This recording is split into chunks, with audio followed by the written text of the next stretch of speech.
Bismillahirrahmanirrahim. Assalamualaikum warahmatullahi wabarakatuh. Innal hamdalillah nahmaduhu wa nasta'inuhu wa nastaghfiruhu wa na'udzu billahi min syururi anfusina wa min sayyiati a'malina may yahdihillahu fala mudilla lahu wa may yudlilhu fala hadiya lahu. Asyhadu an la ilaha illallah wahdahu la syarika lahu wa asyhadu anna Muhammadan abduhu wa rasuluh alladzi la nabiyya ba'dah. Sahabat inspirasi yang dirahmati Allah Subhanahu wa taala, kali ini kita membahas tafsir inspirasi dengan tema takwa asas keluarga sakinah. Pembahasan surah An-Nisa ayat 1 sampai dengan 6. Syukur kehadirat Allah Subhanahu wa taala dan salawat serta salam kepada baginda Nabi Muhammad sallallahu alaihi wasallam. Yang pertama kita ucapkan juga tak lupa terima kasih kepada pemerintahan Provinsi Sumatera Utara dan semua sponsor yang telah mendukung dan membantu penerbitan tafsir inspirasi pada cetakan pertama sampai dengan cetakan yang ke-6 ini. Semoga apa yang sudah diberikan menjadi berkah buat Provinsi Sumatera Utara, masyarakat Provinsi Sumatera Utara dan para sponsor, juga berkah buat kita semua. Amin ya Allah ya Rabbal Alamin. Sahabat inspirasi rahimakumullah. Baik, kita baca surah An-Nisa ayat 1 sampai dengan 6. A'udzubillahi minasyaitonir rajim.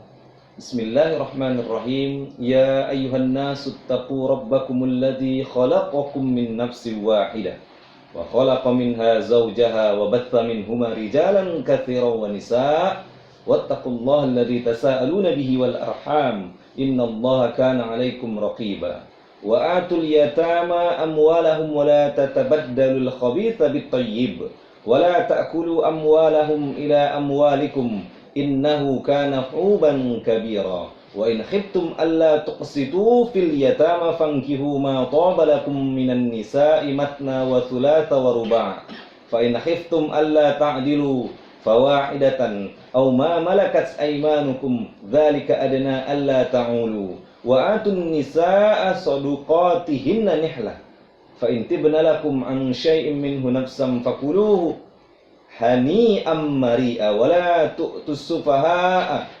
amwalakum allati ja'alallahu lakum qiyaman warzuquhum fiha waqsuhum wa qulu lahum qawlan ma'rufa wabtalul yatama hatta idza balagun nikah fa in anastum minhum rushdan fadfa'u ilaihim amwalahum wa la ta'kuluha israfan wa bidaran an yakbaru wa man kana ghaniyan falyasta'fif wa man kana faqiran falyakul bil ma'ruf fa idza dafa'tum ilaihim amwalahum fa ashhidu alaihim wa kafa billahi hasiba. Shadaqallahul azim.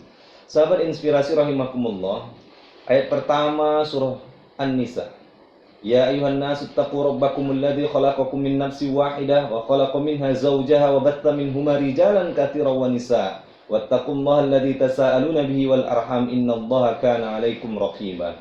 Wahai manusia, bertakwalah kepada Tuhanmu yang telah menciptakan kamu dari diri yang satu, yaitu Adam. Dan Allah menciptakan pasangannya, yaitu Hawa, dari dirinya. Dan dari keduanya, Allah memperkembangbiakkan laki-laki dan perempuan yang banyak. Bertakwalah kepada Allah yang dengan namanya kamu saling meminta. Dan peliharalah hubungan kekeluargaan. Sesungguhnya Allah selalu menjaga dan mengawasimu. Sahabat inspirasi rahimakumullah, segala hak dan kewajiban manusia kembalikan kepada Allah. Manusia adalah makhluknya, segala kehendaknya merupakan ukuran segala kebaikan, dan semua kewajiban manusia ukurannya disesuaikan dengan kehendaknya. Yang pertama, inspirasi yang bisa kita ambil adalah dari ayat pertama surah An-Nisa ini, mulia hidup dengan iman dan takwa. Hidup kita akan semakin mulia, baik itu di dunia dan dimuliakan kelak di akhirat. Baik itu dimuliakan oleh manusia maupun dimuliakan nantinya oleh para malaikat. Dengan apa? dengan iman dan takwa kepada Allah Subhanahu wa taala. Selanjutnya ayat yang kedua, surah An-Nisa, wa atul yatama amwalahum wa la tatabaddalul khabitha bit-thayyib wa la ta'kulu amwalahum ila amwalikum innahu kana huban kabira. Berikanlah kepada anak-anak yatim yang sudah dewasa harta mereka. Janganlah menukar yang baik dengan yang buruk, dan janganlah kamu makan harta mereka bersama hartamu. Sungguh tindakan menukar dan memakan yang diharamkan Allah itu adalah dosa yang sangat besar. Sahabat inspirasi rahimakumullah, menjadi pelindung itu tidak merusak, bagaikan pagar tidak memakan tanaman. Bagaimana pelindung itu hakikatnya adalah melindungi. Kita tidak pernah mendengar pelindung itu merusak. Jadi jika ada pelindung yang merusak, maka bisa dikatakan bukan sebagai pelindung. Kita contoh saja seperti pagar. Pagar itu adalah pelindung rumah, pelindung keamanan rumah, keluarga atau isi yang ada di dalam rumah. Maka dia melindungi dan tidak merusak. Tidak mungkin pagar itu makan tanaman. Nah, seperti ibarat pepatah mengatakan pagar makan tanaman. Nah, sahabat inspirasi rahimakumullah, maka hidup mulia dengan tidak merusak. Rumah tangga, keluarga, kehidupan yang mulia itu tidak akan merusak. Nah, jika hidup kita mulia, maka kita tidak merusak diri kita, keluarga kita, atau bahkan merusak orang lain. Sahabat inspirasi rahimakumullah. Kemudian ayat yang ketiga, wa in khiftum alla tuqsitu fil yatama fankihu ma taba lakum minan nisa'i mathna wa thulatha wa ruba'. Fa in khiftum alla ta'dilu fawahidatan aw ma malakat aymanukum dzalika adana alla ta'ulu. Jika kamu khawatir tidak akan mampu berlaku adil terhadap hak-hak perempuan yatim, bila mana kamu menikahinya, maka nikahilah perempuan lain yang kamu senangi, 2, 3, atau 4. Tetapi jika kamu khawatir tidak akan mampu berlaku adil, maka nikahilah seorang saja atau hamba sahaya perempuan yang kamu miliki. Yang demikian itu lebih dekat agar kamu tidak berbuat zalim. Sahabat inspirasi rahimakumullah, pernikahan, apakah itu monogami atau poligami, bukan suatu hal yang harus ditakuti atau sebagai nafsu birahi. Tapi pernikahan itu adalah suatu yang patut dihormati dalam pengertian yang setinggi-tingginya. Jadi pernikahan itu, apakah itu monogami atau poligami, bukanlah suatu hal yang harus kita takuti. Dan nikah itu karena lillahi ta'ala, bukan karena nafsu birahi semata atau karena alasan dunia, tapi karena Allah Subhanahu wa ta'ala untuk hidup lebih mulia. Yang ketiga, poligami, solusi Islam saat wanita lebih banyak. Ini adalah merupakan inspirasi yang sebenarnya tidak perlu ditakuti sebagaimana yang saya sampaikan tadi. Apakah itu monogami, poligami, tapi perlu dipahami adalah poligami ini merupakan solusi Islam. Ketika jumlah wanita di dunia ini lebih banyak. Bayangkan kalau poligami ini diharamkan. Dan jumlah wanita semakin banyak dan lebih banyak daripada pria. Apa yang terjadi? Maka bisa dipastikan maksiat akan terus merebak. Dan kalau sudah maksiat merebak, maka keberkahan rahmat Allah akan Allah tarik. Sahabat inspirasi rahimakumullah. Kemudian ayat yang keempat dari surah An-Nisa, wa atun nisa sadaqatihinna nihla fa in tibna lakum an syai'im minhu nafsam fakuluhu hani'am mari'a. Berikanlah mas kawin atau mahar kepada perempuan yang kamu nikahi sebagai pemberian yang penuh kerelaan. Kemudian jika mereka menyerahkan kepada kamu sebagian dari mas kawin itu dengan senang hati, maka terimalah dan nikmatilah pemberian itu dengan senang hati. Nah, inspirasi yang bisa kita ambil adalah Islam menempatkan pernikahan dan wanita pada tempat yang mulia. Ini perlu dipahami. Wanita ditempatkan oleh agama Islam itu di tempat yang mulia. Dimulai dari pemberian mahar sebagai wujud penghormatan. Pemberian mahar itu adalah sebagai wujud penghormatan.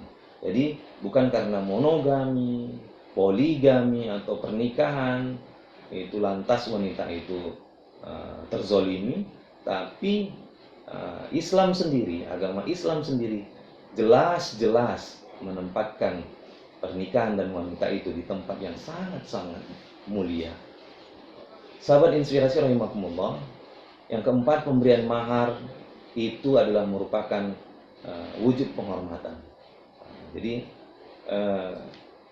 mahar yang diberikan itu adalah bentuk penghormatan. Bayangkan saja kalau misalnya gratis, bagaimana seorang pria menikahi seorang pria gratis, tidak memberikan apa-apa. Namun agama Islam sudah menjelaskan, mengajarkan kepada kita bahwasanya ketika kita ingin menikahi seorang perempuan, jika ada pria yang ingin menikahi seorang wanita, maka berikan maharnya. Karena mahar itu adalah wujud daripada penghormatan kepada perempuan yang dinikahinya. Sahabat inspirasi rahimakumullah, ayat yang kelima, wala tu'tus sufaha'a amwalakumul lati ja'alallahu lakum qiyaman warzuquhum fiha waqsuhum wa qulu lahum qawlan ma'rufa. Janganlah kamu serahkan kepada orang yang belum sempurna akalnya harta mereka yang ada dalam kekuasaan, kamu yang dijadikan Allah sebagai pokok kehidupan. Berilah mereka belanja dan pakaian dari hasil harta itu, dan ucapkanlah kepada mereka perkataan yang baik. Dari pernikahan lahir keturunan yang harus dididik, walaupun kedua ibu bapaknya telah tiada. Jadi dari pernikahan itu lahir keturunan. Nah, keturunan ini, anak ini adalah merupakan kewajiban bagi kedua orang tuanya untuk memberikan pendidikan yang baik kepada anak-anaknya. Dan anak-anak berhak untuk mendapatkan pendidikan yang baik dari kedua orang tuanya, meskipun kedua orang tuanya telah tiada. Apakah itu penggantinya, walinya? Nah, adalah inspirasi yang bisa kita ambil. Yang kelima adalah anak perlu diasuh sejak dini dalam iman dan keterampilan mencari rezeki. Pentingnya bekal akhlak, sebagaimana sabda Rasulullah SAW, "Ma nahala walidu waladan min nahlin afdala min adabin hasanin." Tidak ada pemberian ibu bapak yang paling mulia kepada anaknya daripada pendidikan akhlak yang mulia. Hadis riwayat Tirmizi. Sahabat inspirasi rahimakumullah. Jadi pendidikan itu utamanya adalah pendidikan akhlak mulia. Itulah pemberian yang paling berharga bagi orang tua kepada anaknya, dan anak berhak atas pemberian pendidikan bagi mereka untuk kehidupan mereka yang lebih baik. Kemudian ayat yang terakhir dari ayat yang ke-6 dari surah An-Nisa yang kita bahas pada kesempatan yang berbahagia kali ini, wabtalul yatama hatta idza balagun nikah fa in anastum minhum rushdan fadfa'u ilaihim amwalahum wa la ta'kuluha israfa wa bidaran ay yakbaru wa man kana ghaniyan falyasta'fif wa man kana faqiran falyakul bil ma'ruf fa idza dafa'tum ilaihim amwalahum fa ashhidu alaihim wa kafa billahi hasiba. Ujilah anak-anak yatim itu sampai mereka cukup umur untuk menikah. Kemudian jika menurut pendapatmu mereka telah cerdas, pandai memelihara harta, maka serahkanlah kepada mereka hartanya. Janganlah kamu memakan harta anak yatim melebihi batas kepatutan, dan janganlah kamu tergesa-gesa menyerahkannya sebelum mereka dewasa. Barang siapa di antara pemeliharaan itu mampu, maka hendaklah dia menahan diri dari memakan harta anak yatim itu, dan barang siapa miskin, maka bolehlah dia makan harta itu menurut cara yang patut. Kemudian apabila kamu menyerahkan harta itu kepada mereka, maka hendaklah kamu adakan saksi-saksi, cukuplah Allah sebagai pengawas. Pendidikan agama dan keterampilan hidup adalah perlu diberikan kepada anak sejak usia dini. Maka sahabat inspirasi rahimakumullah, sebagaimana judul pembahasan kita kali ini, takwa asas keluarga sakinah, dalam Quran surah An-Nisa ayat 1 sampai dengan 6. Inspirasi yang bisa kita ambil adalah poin-poin pentingnya. Mulia hidup dengan iman dan takwa. Hidup mulia dengan tidak merusak. Poligami solusi Islam ketika jumlah wanita lebih banyak daripada pria. Pemberian mahar wujud penghormatan. Anak perlu diasuh sejak dini dalam iman dan keterampilan mencari rezeki. Inilah poin-poin penting inspirasi yang bisa kita ambil bagaimana takwa itu adalah dasar atau asas untuk mencapai keluarga yang sakinah, mawaddah, warahmah. Mungkin demikian yang dapat kami sampaikan. Terima kasih atas segala perhatian. Wallahu muwaffiq ila aqwamit thoriq. Wassalamualaikum warahmatullahi wabarakatuh.